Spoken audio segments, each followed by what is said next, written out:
Today, you will hear the inspiring journey of Steve Harvey.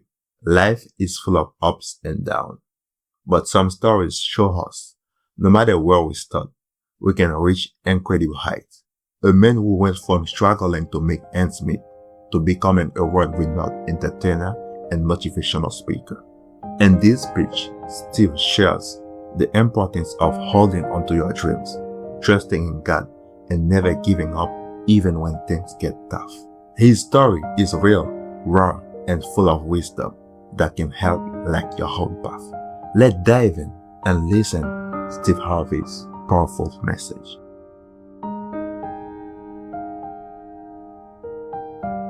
Fear is a very, very real emotion. There's not a person alive that does not experience fear on some level. Don't you believe that for a minute? I face it all the time. Fear is so big and so prevalent today. Nothing produces more failure than does fear. It is the fear of failure that freezes people before they even start. It is the fear of failure that causes you not to want to deal with the rejection and the potential hurt that failure causes. So fear cripples you on so many levels. But how is it that some people somehow manage to get by anyway? What is it that you can do that would help you overcome whatever fear you're facing? Well, here's what I was taught, and this has helped me in my life, my career, my family, my jobs, my ambition, everything. You overcome fear with your dreams. I want y'all to listen to me closely now. You overcome fear with your dreams. Steve, how my dreams gonna make me overcome my fear? Because I want you to listen to me. Because the dream is everything. The Bible says a man without a dream or a vision shall perish. The dream is everything. See, if you have no dreams and visions, you will perish. You will die in fear. You will die sitting somewhere in fear without dreams and visions. Dreams are the counterpoint to all fear. I want you to dream so big. I want you to want something so incredible. I want you to dream of having something that's so spectacular that if it doesn't happen, you would be miserable. Man, if I don't make this dream come true, I'm going to be miserable. I want you to dream so big that not reaching your dreams is unacceptable. You cannot live in this world without the dream and the vision. You can live in this world without your mother, your father, your brother. You can live in this world without a wife, a husband. You can live in this world without a lot of things. But what you cannot live in this world without is dreams and visions. You will perish without those things. You have to dream of something and want something. That's what keeps pushing you forward. So if you want to overcome your fear, you do it with your dreams. And here's the side note. God is in the make your dream come true business. Ain't he? He do it all the time. I'm telling you, man, God does it all the time. He makes people's dreams come true. What are you dreaming about? Explore what you're really dreaming about so you can lose your fear. You're afraid to open your business because if your business fails, you'll lose the money you saved, and you won't open your business because you might lose your job when your boss find out. Dream bigger. Dream of what opening that business could do for you. The feeling of freedom that you would have, the extra money you could make, what you could do for your family, the things you could leave a legacy of. Maybe your dream ain't big enough.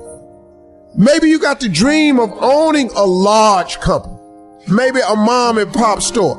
Maybe you dream of climbing the corporate ladder. Maybe you're dreaming of becoming the supervisor or the CEO of the company. You got the dream so big that if this dream don't happen, you'll be miserable. Once you can do that, you can press through your fears.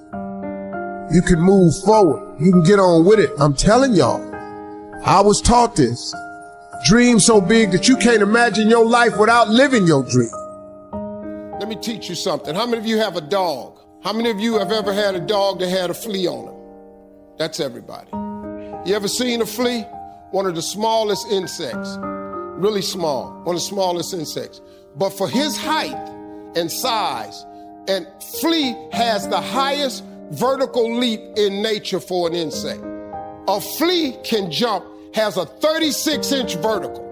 A flea, man, can come 36 inches off the ground. His vertical is 36. The average person can't do that. But a flea can jump 36 inches off the ground. If you capture the flea and you put him in a mayonnaise jar and you put the lid on it, the flea know one thing. I got a 36-inch vertical. So here he go. He start jumping, but he gonna hit himself on that lid because he got that lid on it. But after a while, after getting knocked down so many times, the flea makes an adjustment.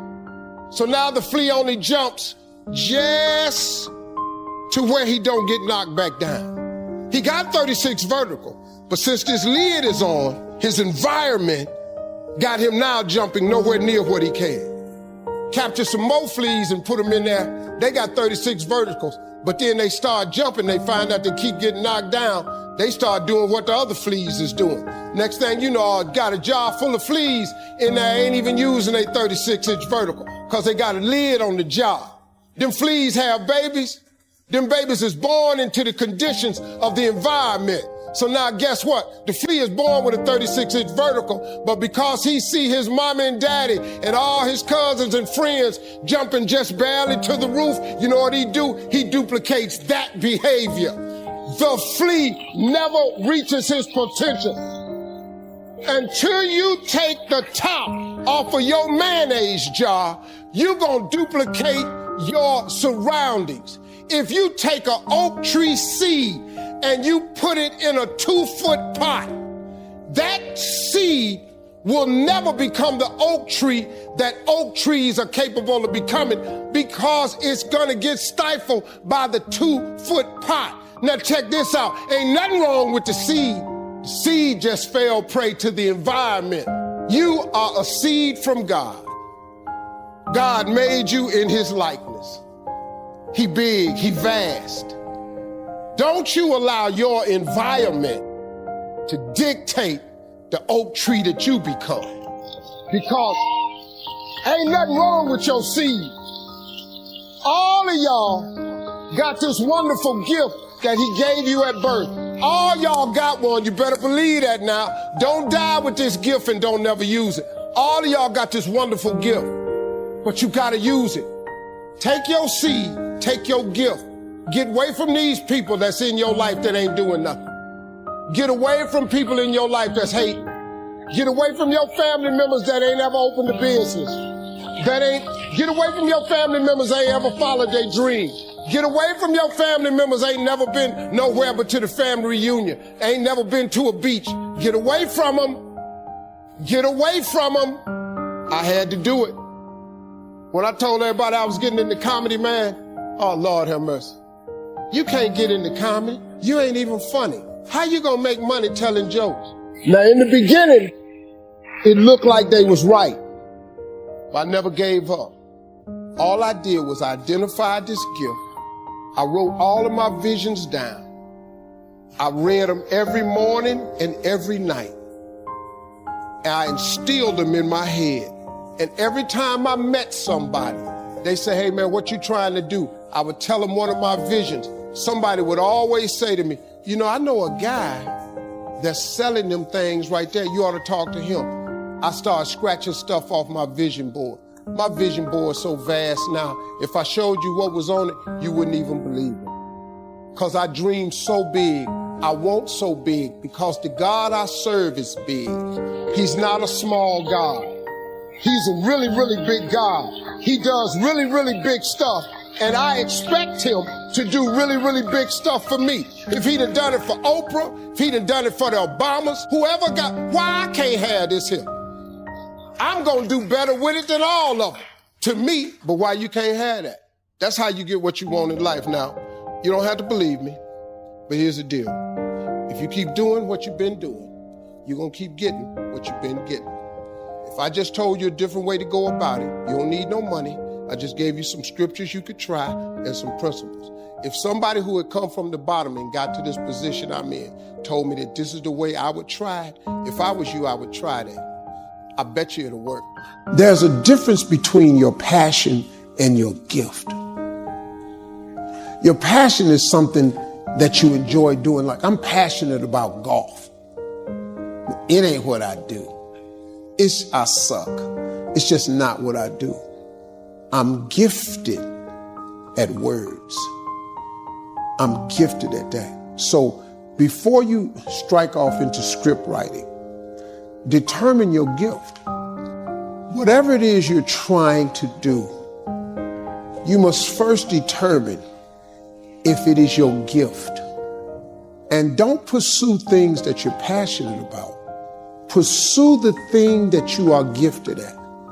All of you are gifted. Every last one of you, God gave you a gift at birth, all of you. God never created a soul without giving him a gift. All of you have a gift. Your job is to discover the gift. It's very simple. It's the thing that you do the absolute best with the least amount of effort. That's your God-given gift. Anything else you're doing, you're wasting your time. Listen, you ain't no singer. The you singing for? Now, I don't care how good you sound at the church. Church let everybody sing.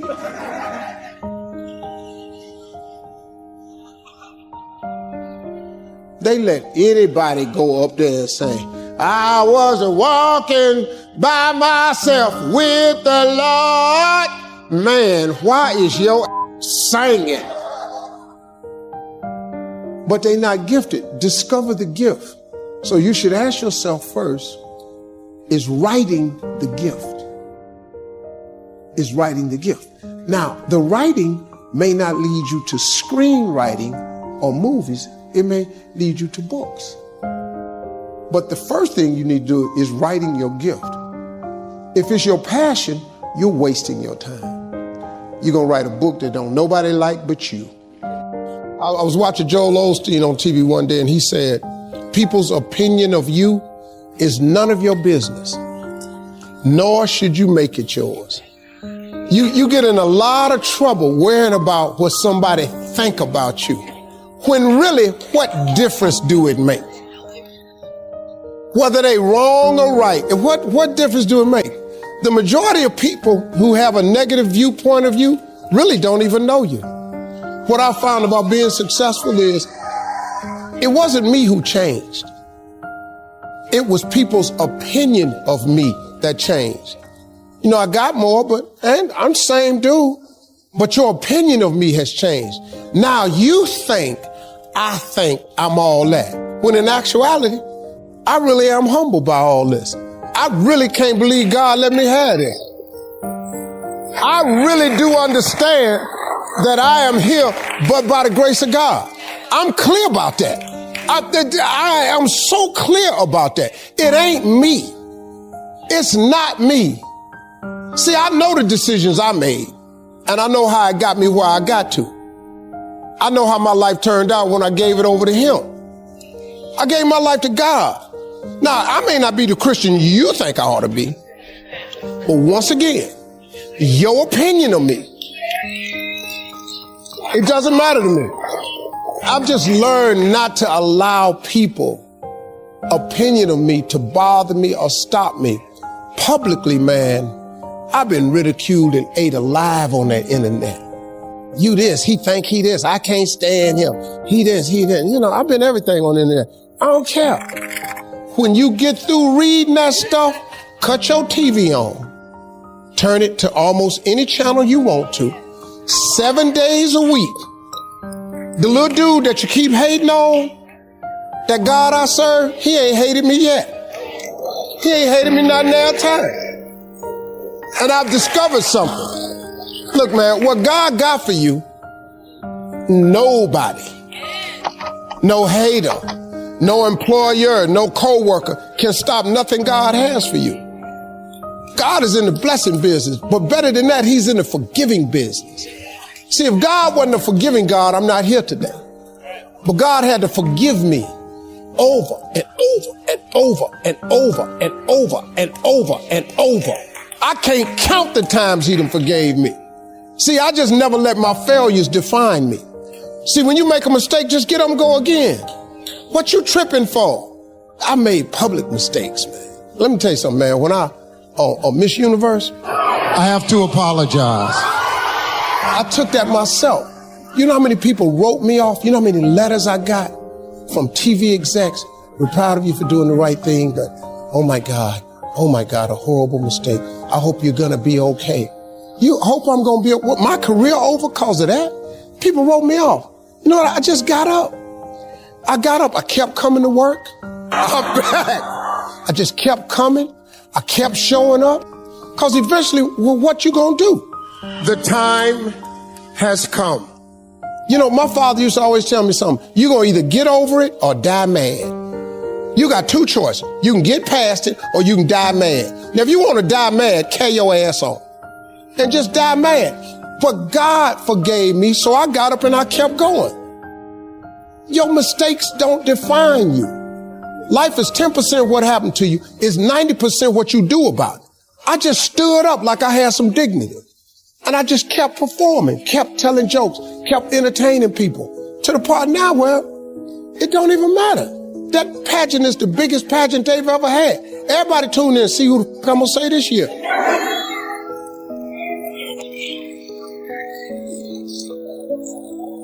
Just keep living, y'all. Keep waking up in the morning.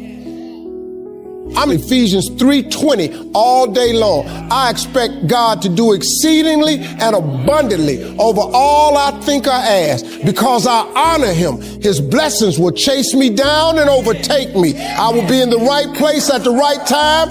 People will go out of their way to be good to me, because that is my declaration as a servant of the Lord. I'm his child. I am an imperfect soldier for Christ. That's what I am. I'm an imperfect soldier for Christ.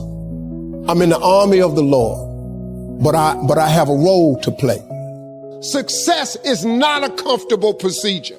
It is a very uncomfortable thing to attempt. So you got to get comfortable being uncomfortable if you ever want to be successful. Start putting some pressure on.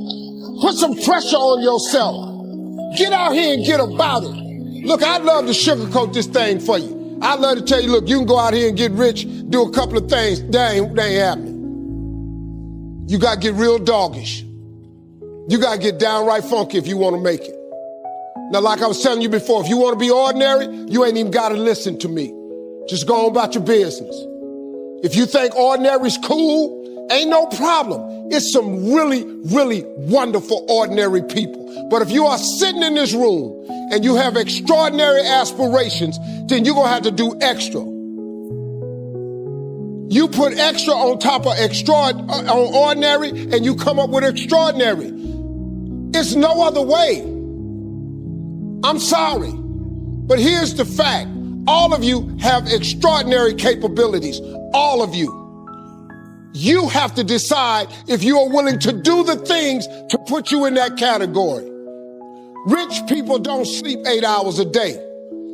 That's a third of your life. It ain't but 24 hours in a day. You cannot be sleep 8 hours a day. You can't live in LA and wake up at 8 o'clock in the morning.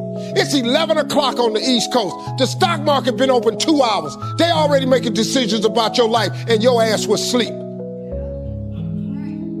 The Bible says, he who loves to sleep and the folding of hands, poverty will set upon you like a thief in the night. If you're not happy with your life, it's because you're not living in your gift and you are decided to pursue a passion. But I can't win no money. I can't make the cut. I'm a 16 handicap. That's on a good day. I wanted to play in the NBA. When I was growing up, I wanted to play in the league. That was my goal, to play in the NBA. I wasn't gifted at it, though. There's a couple of problems. If I ran at full speed, I didn't have the ball. And when I shot it, it ain't go in a lot of times. Now, you put that together, you can quit talking about the NBA. My gift was I had the ability, and I didn't know it at a young age, but I had the ability to take information instantly and transform it into comedy. I didn't know that was a gift. I just thought it was something I did. It got me in more trouble than I've ever. It has been the biggest curse, because when you're young, you don't know it's a gift. You're just doing it. Now, as I got older, this gift has transformed a little bit. I can take information and turn it into inspiration. I can take information and turn it into motivation. And the reason I'm here today is because my life has been jacked up. And I have learned and mastered something. I've mastered the principles of success. You can't tell me I can't. That's what I've done. I've mastered the principles of success. I know them by heart, inside out. You can't tell me nothing about it. About success. I cannot help but intertwine faith in there. So if you don't really care for the faith piece, you ain't gonna really care for me. Because I cannot tell you how I made it without telling you about God or the principles. Every principle of success, it comes from God Almighty. It's in whatever religious reading you read. That's not my business what you believe in. You just got to believe in something. I told the group earlier, I don't care what you call God. You can call God Allah, Jehovah, Yahweh. You can call him whatever you want to call him. Just call him, though. It's not in my business what you call him. I don't care. But I cannot stand here and talk to you about my road to success. I cannot inspire these young people that I tried to get to earlier today and not intertwine faith. So I'm sorry if that ain't your thing, but y'all done paid me now, so here I am. I got the money wired to my account, so here it is. Take a deep breath. I tell people all the time, and I was talking to young people, and what I try to get people to understand is, I don't care who you are in this room. If you got to a place in your life where you felt like, life should have been more for you, or you're trying to figure your life out, there's one simple way to get it done. God, when he created all of us, he never created an individual without bestowing a gift in them. And God put that gift in all of us. Some of you are gifted in teaching, networking, counseling, sharing, life-saving. Some of you are caretakers, but you're gifted. If you work in your gift, you now find your purpose in life, a real meaning for waking up in the morning. A lot of people, you know people that get up and go to work in the morning, they just miserable. They hate driving to work. They hate their job. They hate their coworkers because they ain't doing what they want to do with their life. Now that's not your fault. That's their fault. But God, when he created all of us, he gave all of us a gift. We were born with a gift at birth. God ain't made nobody and gave them a gift. Now, the thing of it is, if you stop looking at your gift as running, jumping, singing, dancing, then you can get on with your life. But so many people are pursuing their passion instead of pursuing their gift. Most of you have mastered the principles of success. But when you're talking to young people, you're talking to some people that ain't mastered that aspect yet. It's our job to teach young people the principles of success. They got to learn from your mistakes. See, I messed my life up so I could turn around and talk about it one day. I've been divorced twice. I've lost everything I owned in my life twice. I lost it all again in 2005. At the end of 2005, I had $1,700. In 2005, I had made millions of dollars. I had $1,700 at the end of 2005. I've been homeless. I lived in a car for 3 years. I learned some principles, and I started applying. See, I'm a little bit different Christian than most people right here. I just happen to be a little bit more real about it. I don't really know where a lot of scriptures are in the Bible. I just happen to know what's in there and what ain't in there. And I had a lady the other day on my show. I had slipped up and cussed on one of the commercial breaks because I've been working on my cussing, but that's not really working for me. I have just come to the conclusion that I'm just going to be a cussing Christian. I've been trying to get it and shake it, but it ain't working for me, man. And I accidentally cussed on a commercial break, and the lady, I could tell she was a little put off by it, and I didn't mean to. I don't want to be offensive to people, but, I was just talking naturally. And she just stood up and said, I have a question for you, Mr. Harvey. She said, so how's your walk going with Christ? I thought about it. I said, well, I walk tall, I walk strong, with long strides and a slight limp. And that's how I walk. Now, if you ain't got no limp to your walk, congratulations. Mine has a slight limp to it. And every now and then, the flaws that I have come out. See, the difference between me and a lot of people, I happen to be famous. So my flaws have a microphone and a spotlight and the internet connected to it. You might can make your mistake at the house and don't nobody know nothing about it. But I got people watching me all day long. So what I've learned in this journey along the way of having my life as twisted as it was, I've learned the principles of success. I've learned how to get back up, how to fall and fail, get written off, say you ain't gonna ever be nothing. I've learned how to start over. I've learned how to take one heap of all my winnings and risk it on one turn or pitch and toss, lose and start again at my beginnings and never once breathe a word about my loss. Yeah, I've learned stuff like that. That's Rudyard Kipling, in case you didn't recognize that little poem. I stole that. That's when I was paying a little bit of attention in college. I didn't get the degree, but I was listening just a little bit. And when I talk to you, I try to get people to identify with these principles. The greatest thing that you could do in your life, I told the kids earlier, we're at a college institute, so it kind of trips people out a little bit when I say this. And I tell them how important it is to get your education, yada, yada, yada, because we're at a college, that's what I got to say. But then I turn right around and I tell them the truth, though. The most important thing in your life ain't your education. The most important thing in your life is your dream. See, the scripture says, a man without a dream or a vision shall perish. Don't say nothing about education. Now, you got to have one if you're going to climb to certain jobs and go into corporate ladder and be in banking and be in finance and all this stuff y'all doing. But it's the dream that propels you. Look, man, we got to break this thing down real simple for people someday. Quit acting bougie like you've been rich all your life.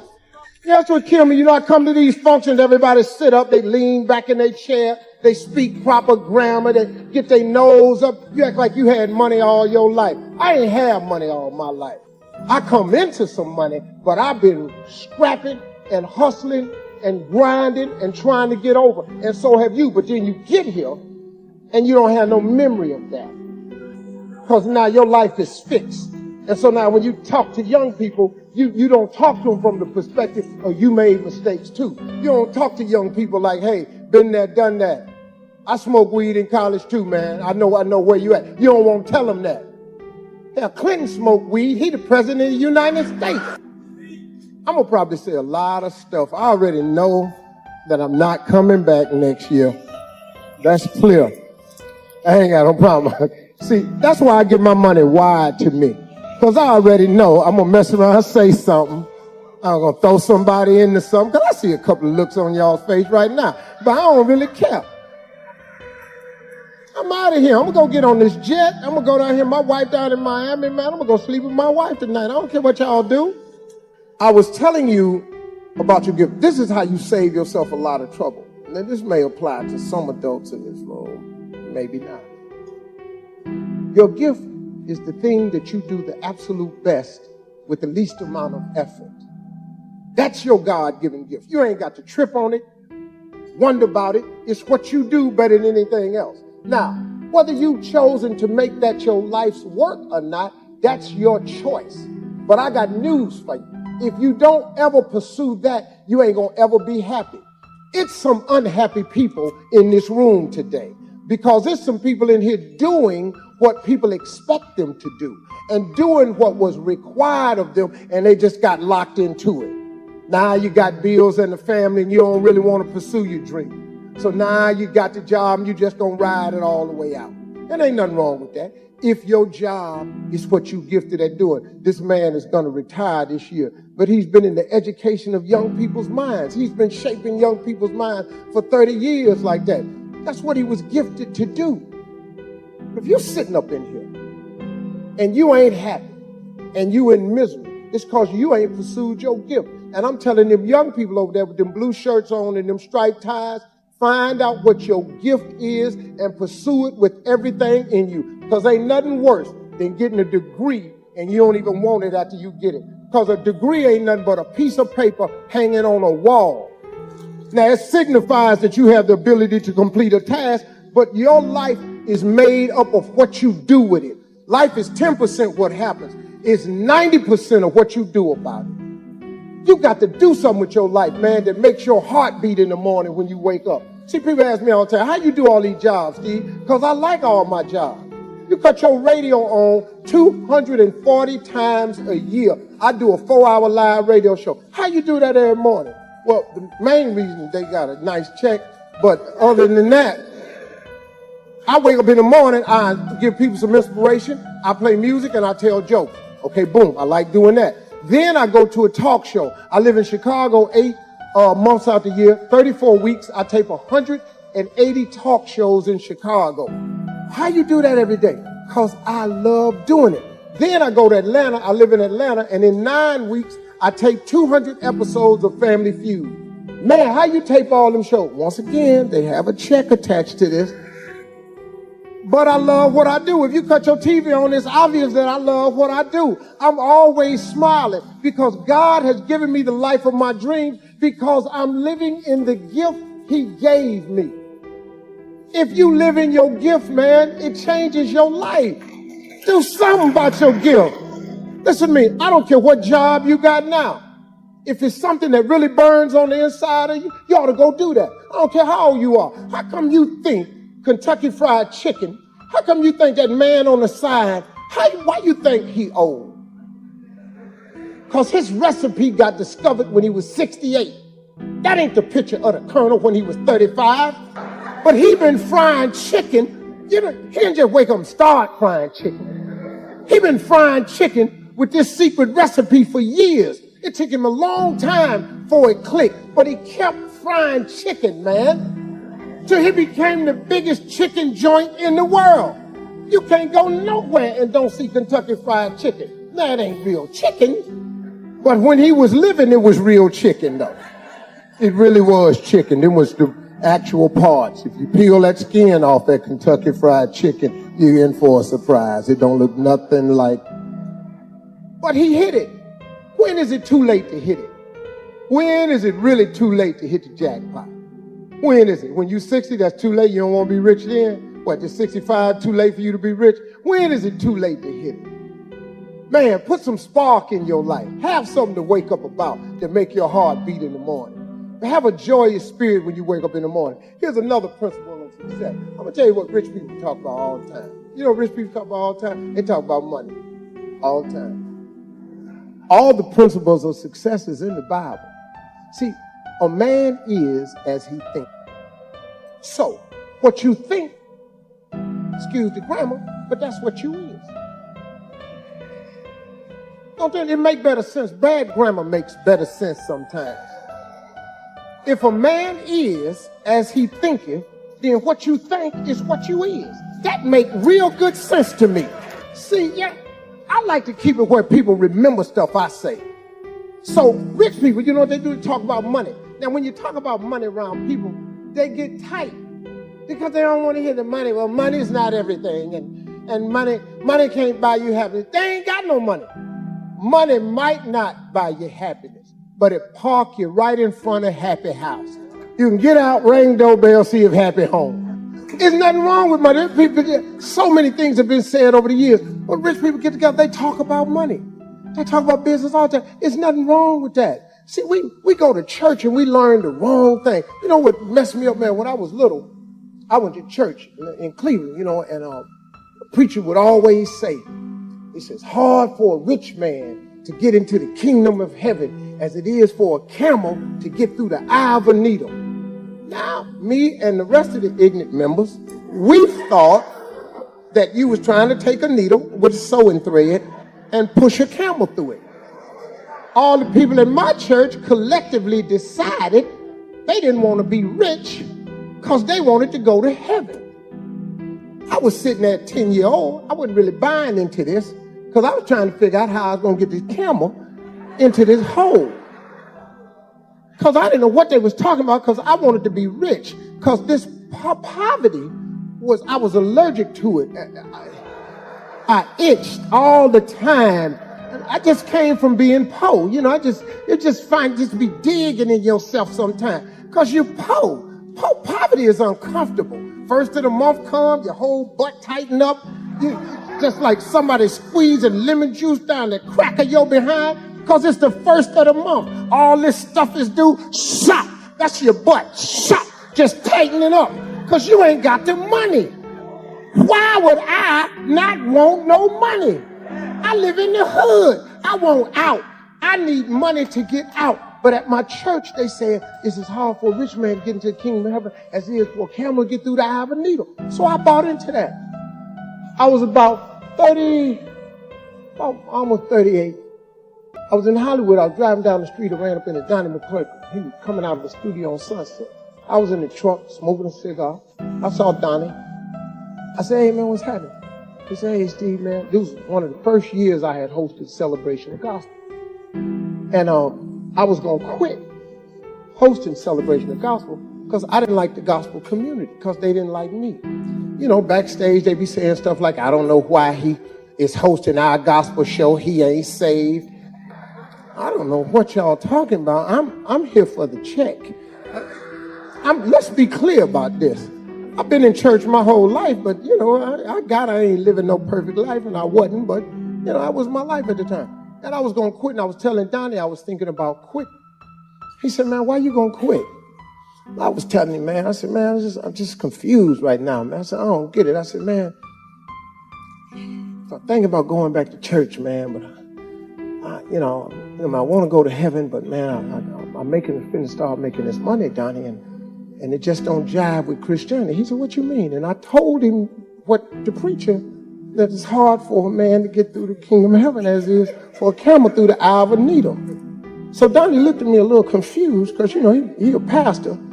And I was just telling him, you know, but I'm trying to find a way to get the camel in the needle. He said, Steve, that's not what it means. I said, what does it mean? He says, in the Middle East, a needle is an arc that is stuck in the sand that looks like a wishbone on a chicken. And they have them to entryways sometimes. And when a camel approaches the needle, in order for the camel to get through the needle, he has to kneel and crawl through the needle. And then the camel gets back up. He said, that's what God meant. I said, Donnie, you mean they ain't talking about a sewing needle? He said, fool, you can't put a camel through a sewing needle. After that, I said, I got to go make me some money. I just humble myself before God like I'm going through the needle, and he ought to let me in. But I'm going in with some money, though. I became friends with Oprah Winfrey because of obvious reasons. We ain't going to keep saying that, but she's a very successful woman. She's a very kind person. Everybody get a bad rap on the internet. You know, she thinks she did too. Well, you know, a lot of people shooting at her. The thing about haters, man, haters kick you when they down and they throw at you when you're up. And they just do it all damn day. They're just haters. You got them on your job. You got them at your church. You got them. They just hate it. They just haters. Haters because they ain't got nothing else to do. They want to be you. They can't. So here come the hate. And I don't mind haters as long as they throwing, because I'm usually up. You can throw up at me. I don't address you. And I was talking to Oprah one time, and she said, I did a life class with her this past year. And she said, Steve, I never knew you had a vision board. She said, you believe in that?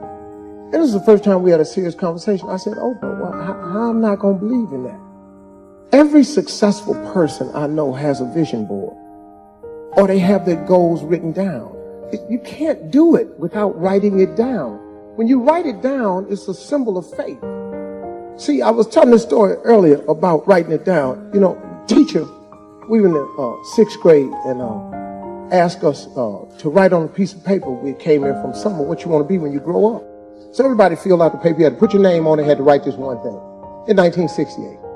So I wrote, I want to be on TV. Because nobody had told me I couldn't. I was 10.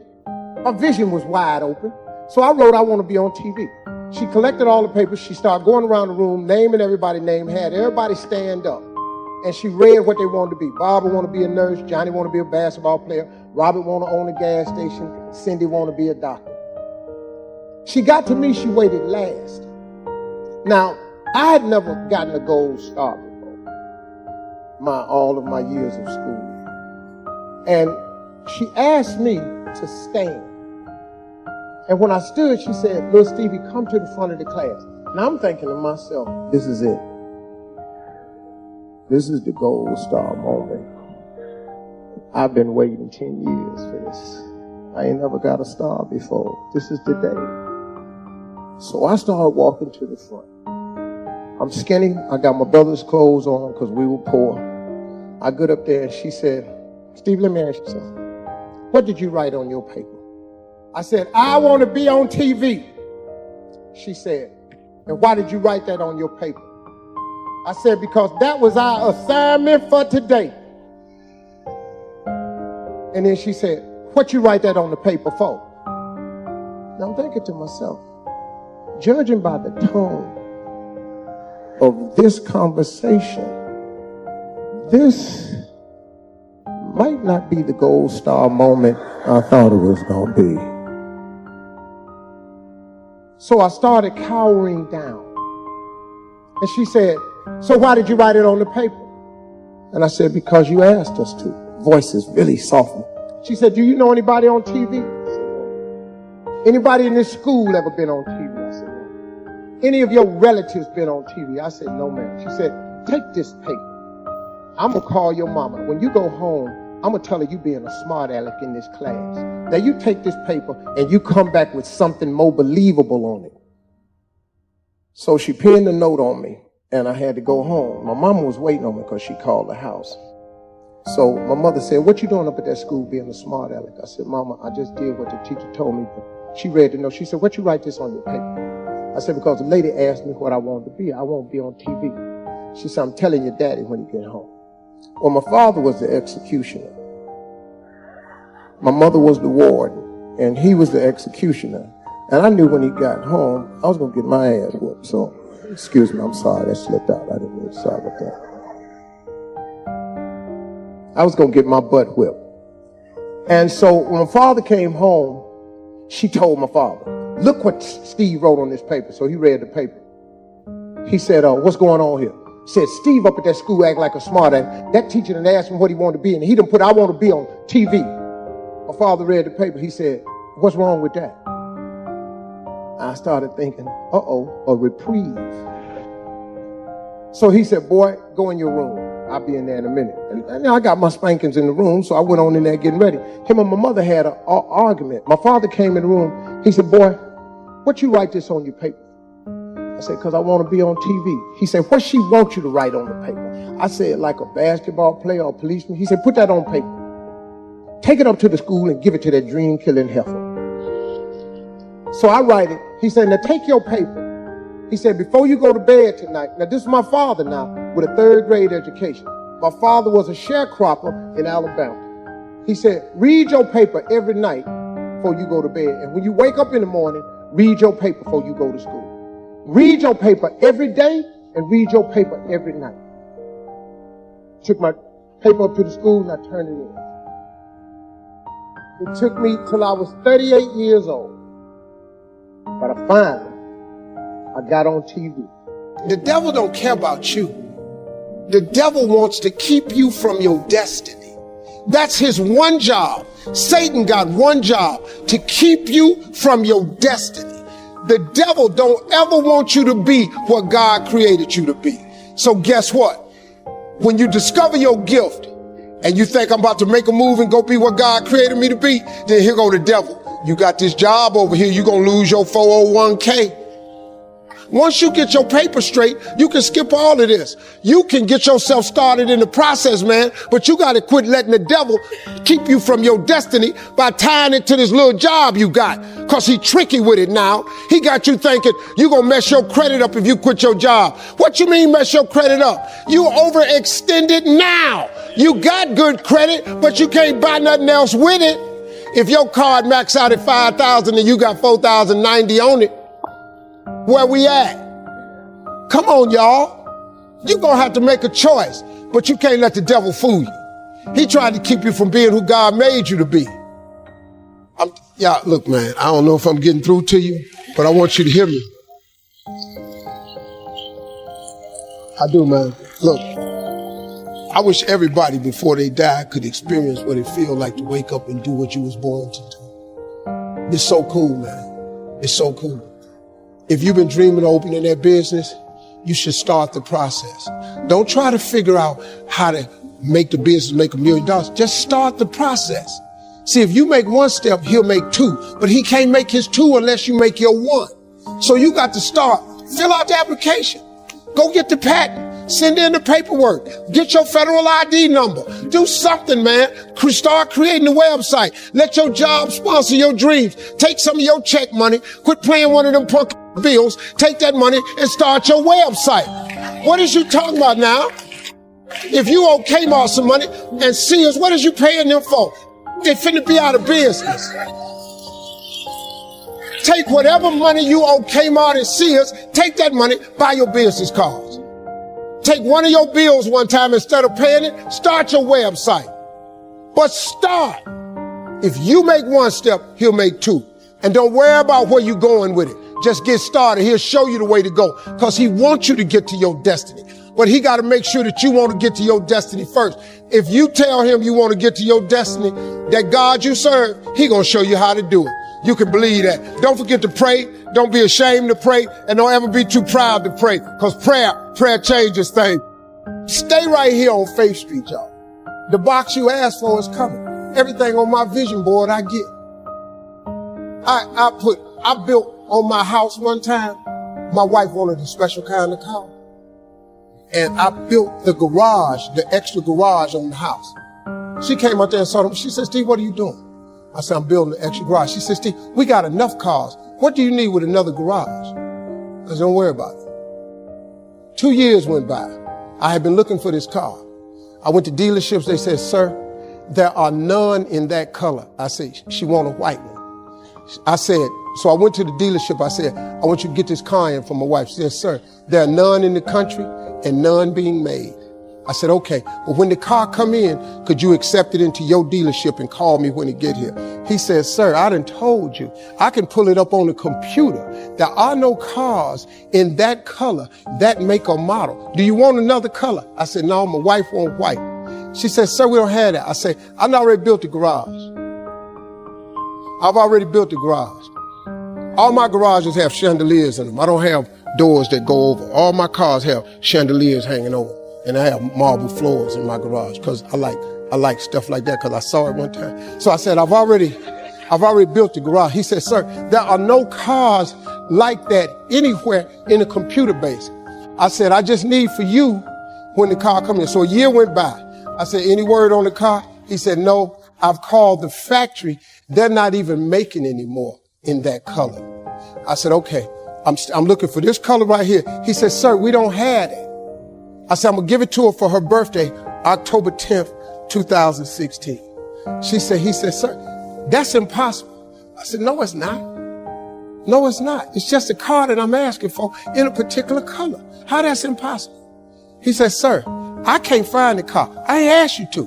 I asked you when it come through, would you accept it into your dealership and call me?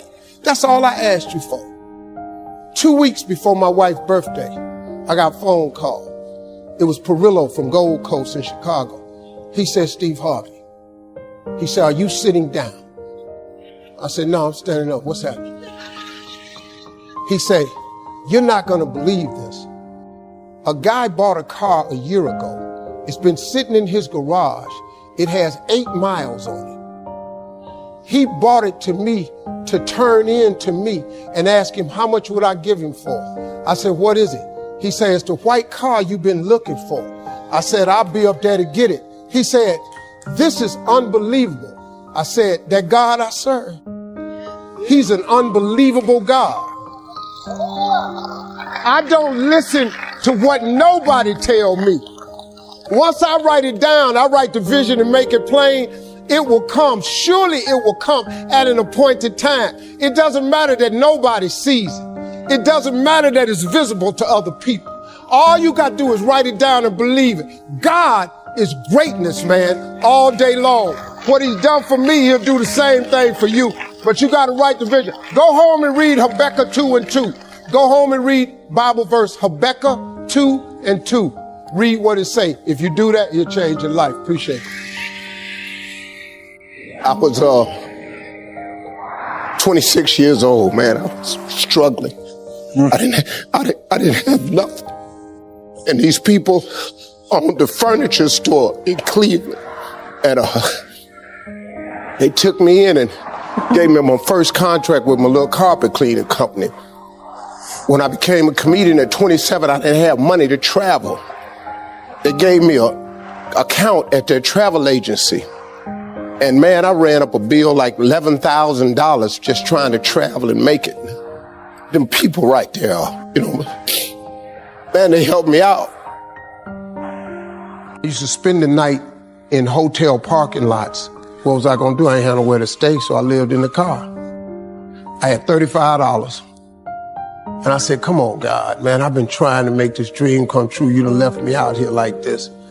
And I was crying so hard that he just said, I didn't like hear a voice or nothing, but he spoke to me in Harvey. He said, if you get up, I'm gonna take you places you ain't never been. Now I was finna quit.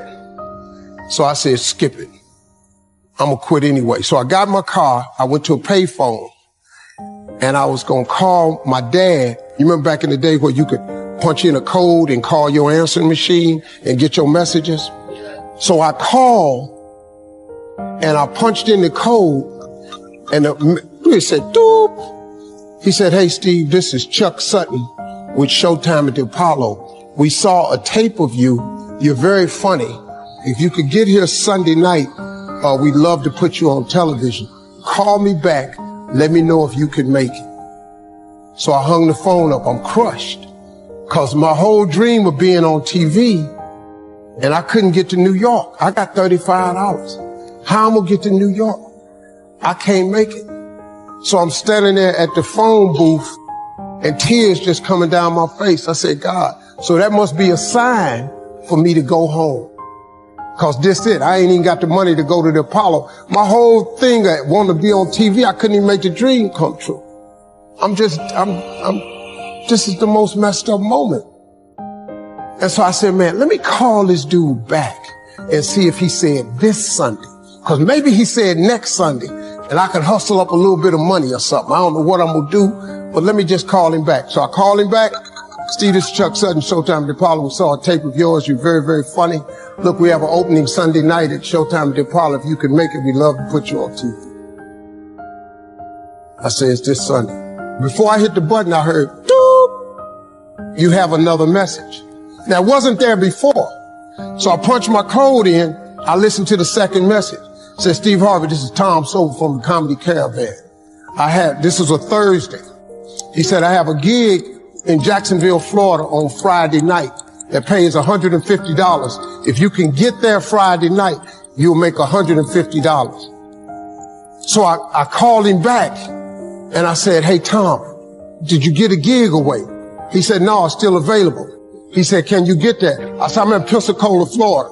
I'm 3.5 hours away. So I drive to Jacksonville, Florida, and that night I made the 150. Club owner said, man, you funnier than the guy we hired. If you stay tomorrow night, I'm gonna give you another $150. So now I got $300 now. So I get on the phone, I call Chuck Sutton. I say, hey man, is the gig still available at Showtime at the Apollo? He said, well, we got one opening left. I said, I'll be there. So I called Eastern Airlines, who used to be open back then. They had a special for $99 going from Jacksonville, Florida to New York round trip. So I parked my car at the airport. I got on a plane, flew. Everything I had was in 2 bags. Got to the Apollo. I said, hey man, I'm here. I got there at 11 o'clock in the morning. He said, you can't stay here because you don't come on to the late show tonight. I said, man, I ain't got nowhere to go. I said, if you just let me stay in this building, man, I ain't gonna move around nothing. I ain't got nowhere to go. I'm in Harlem. I can't go back out here. I got these 2 bags. I got victim wrote all over me, man. So he said, all right, if you go upstairs, don't come down. So he put me in the dressing room on the 6th floor. So that's where all the comedians were. So I stayed up there. I got hungry around 3 o'clock and I couldn't take it no more. So I went back downstairs, dude named Alton Liston. I said, hey man, he said, man, I thought I told you, don't come down them damn steps. I said, hey man, I'm just hungry, man. I said, let me go to that KFC I saw on the corner. Just let me get some chicken. I'll come right back. He said, man, if you ain't back in 20 minutes, you ain't getting in this building. So I went, bought me some chicken, came back. So the comedians started coming in the building. They started coming up on the 6th floor. So I meet this guy named D.L. Hughley. I introduced myself. He introduced himself. I'm sitting there. Another guy come in named Dwayne Johnson. Then this other dude walked in named Jamie Foxx. And I introduced myself. We don't know each other. Ain't none of us famous. It's 1991, man. They gave everybody the lineup. I was on the last show of the night. I don't go on to 11 at night. I done had this 4 pieces of chicken. I'm starving, man. That chicken done wore off. I'm nervous, man. I'm about to throw up. D.L. Hughley went downstairs. D.L. Hughley got booed off. Dwayne Johnson got booed off. Jamie Foxx went down there and got booed. They booed Jamie, then Jamie started singing. And then they started clapping. And Jamie had their ass, then he went back to them jokes, and they got his ass. So I'm walking down the steps, and I see Jamie sitting on the steps. I said, hey, man, hang in there. He said, man, that ain't never happened to me before, man. This is crazy. This Jamie Foxx, man, one of the most talented people in all of comedy. And now, you don't even know how nervous I am. I can't even. My breathing is shot because these dudes been booed. So I walk out. I had wrote this joke.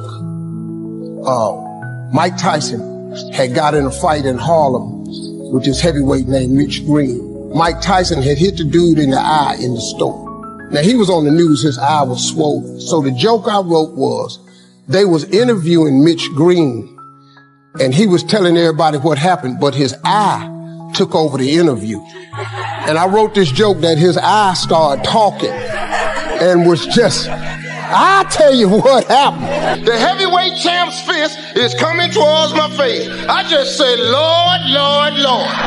And I wrote this whole joke about this dude's eyeball talking. And when the punch came, and all this here, I walked off stage, man, just started crying.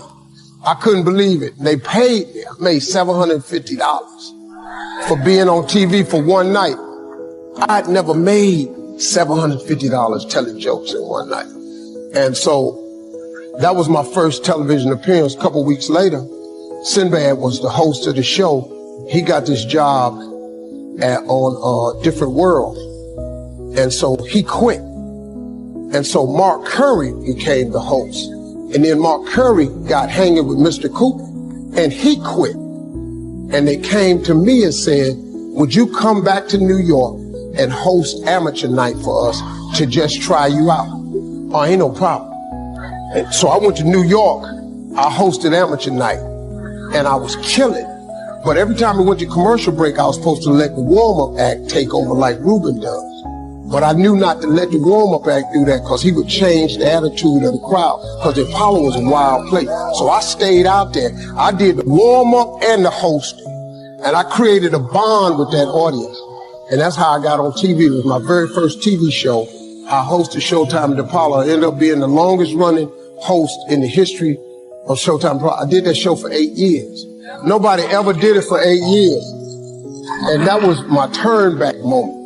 See, in your life, everybody has a turn back moment. You have a moment where you can go forward or you can give up.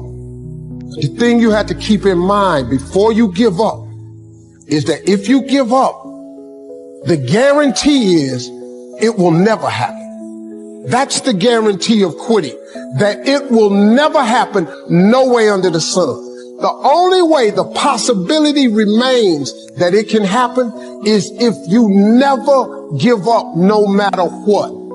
Because God is always coming. He's never too late.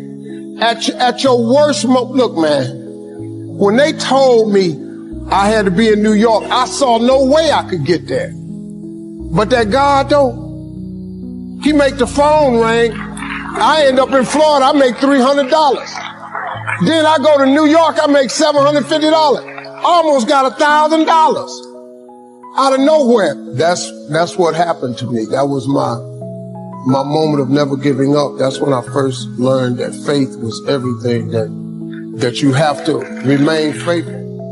When I was homeless, I had a lot of time to myself. Actually becoming homeless was exactly what I needed, because God needed my undivided attention. And he had it for 3 straight years because I had nothing. And I'm just one of them people where sometimes you just got to get my attention, you know what I mean? So I can't tell you about no education because I ain't got one. I ain't got no degree in nothing. I've been told my whole life you'll never be nothing simply because of the way you talk. You know how many times the way I talk, man? Because I'm kind of country, I don't really speak that good. My English is not eloquent. I know that.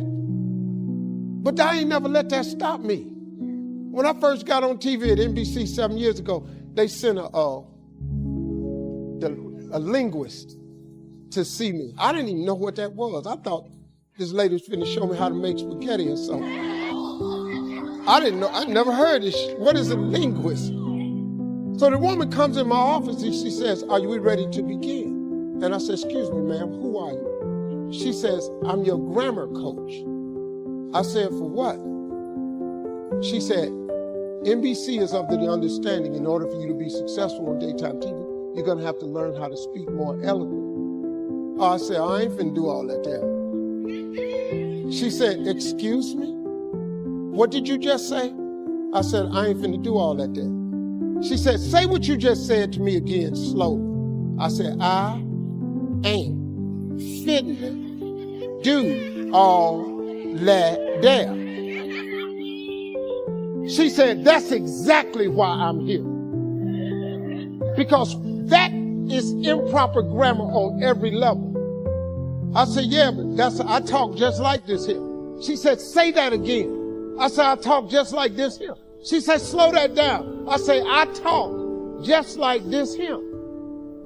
"What's the problem?" She said, "If you don't learn how to speak more properly, you'll never be successful." I said, "Who told you that? You walked into my office. I'm already on TV. Where you trying to go with this?" See, the reason I'm not going to let you change my mind is because I've never known you up until this point. Now, I've made it to this point without you. I don't know how you figure I ain't going to get the rest of the way without you. So I'm just looking at this lady. She says, "Listen to me. If you don't learn how to speak better, you'll be off TV." I said, "Okay, well, let me ask you something." I said, "Which one of these sound best to you? I am broke or I'm is rich?" I mean, look, man, God gave me a life I never even really dreamed of. He gave me even beyond what I dreamed of. I mean, you think about it.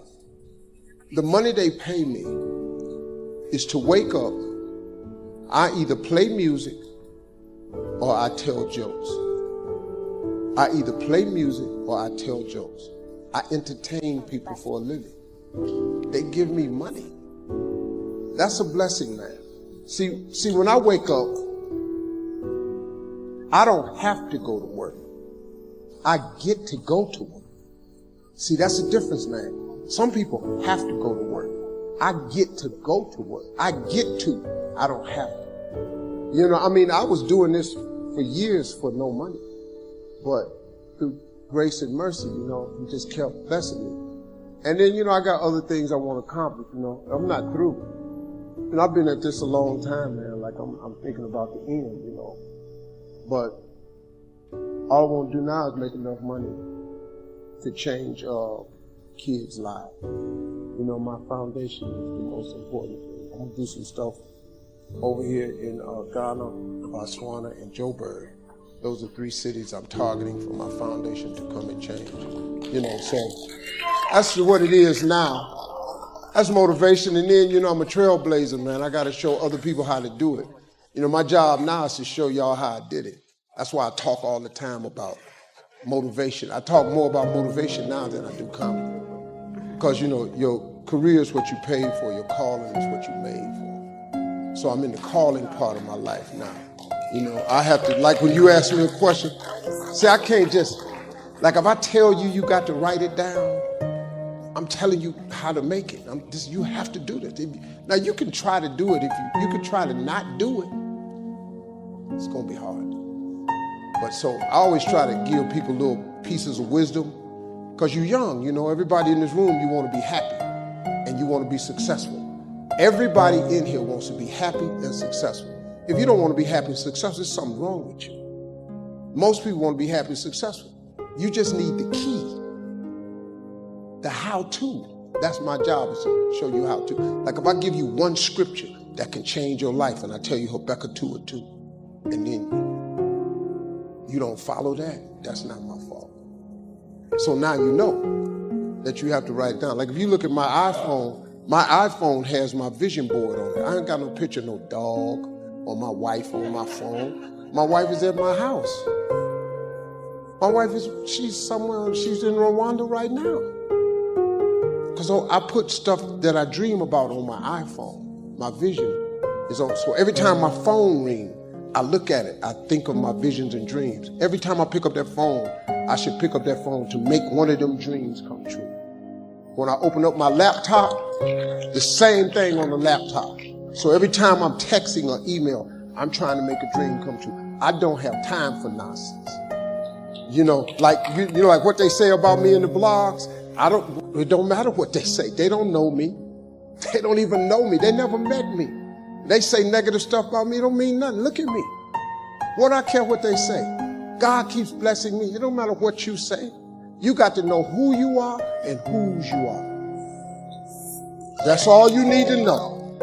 I know who I am and I know who I belong to. And that God of mine ain't gonna let nothing happen to me that I can't handle.